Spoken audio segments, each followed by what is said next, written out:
महाशिव पुराण श्री कोटिरुद्र संहिता 32वां अध्याय। सुदेहा सुधर्मा की कथा।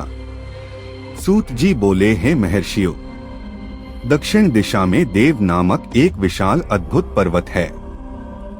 उसके पास ही सुधर्मा नामक ब्राह्मण अपनी पत्नी सुदेहा के साथ रहता था। वह भगवान शिव का परम भक्त था। वह सदा ही वेदों द्वारा बताए मार्ग पर चलता और प्रतिदिन अग्नि से हवन, कर्म, अतिथि का पूजन और शिवजी की आराधना करता था। इस प्रकार पूजन करते हुए वे दोनों पति पत्नी अनेक सत्कर्मों में लिप्त रहते थे। उनकी पत्नी सुदेहा पतिव्रता स्त्री थी।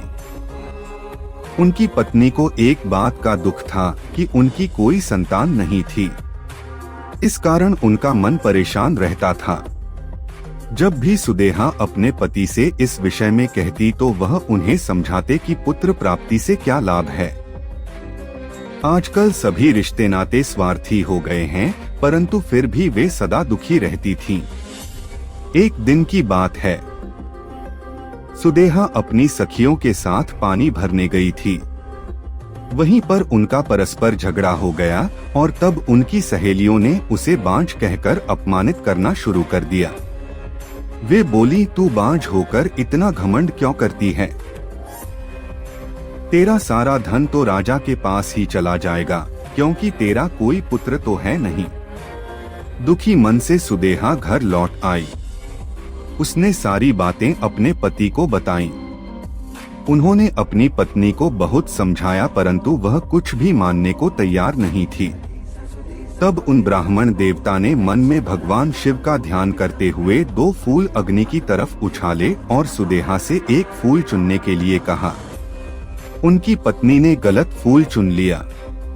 उन्होंने अपनी पत्नी को समझाया, तुम्हारे भाग्य में पुत्र नहीं है, इसलिए अब अपनी इच्छा त्याग दो और शिवजी के पूजन में लग जाओ। अपने पति सुधर्मा की बातों का सुदेहा पर कोई प्रभाव नहीं पड़ा और वह उनसे इस प्रकार बोली, हे प्राणनाथ, यदि आपको मेरे गर्भ से पुत्र प्राप्त नहीं हो सकता तो आप दूसरा विवाह कर लीजिए। परंतु सुधर्मा ने विवाह से इनकार कर दिया। तब सुदेहा अपनी छोटी बहन घुष्मा को अपने घर ले आई और अपने पति से प्रार्थना करने लगी कि वे उससे विवाह कर लें। सुधर्मा ने उसे समझाते हुए कहा, यदि मैंने इससे विवाह कर लिया और इससे पुत्र हो भी गया तो भी तुम दोनों बहनें सौतन बन जाने पर एक दूसरे का विरोध करोगी और मेरे घर में झगड़ा होता रहेगा। तब सुदेहा बोली, हे प्राणनाथ, भला मैं अपनी बहन का विरोध क्यों करूंगी? आप चिंता त्याग दें और घुष्मा से विवाह कर लें। अपनी पत्नी की प्रार्थना मानकर सुधर्मा ने घुष्मा से विवाह कर लिया। विवाह के पश्चात सुधर्मा ने सुदेहा और घुष्मा से मिलजुल कर रहने एवं आपस में एक दूसरे की बात मानने के लिए कहा।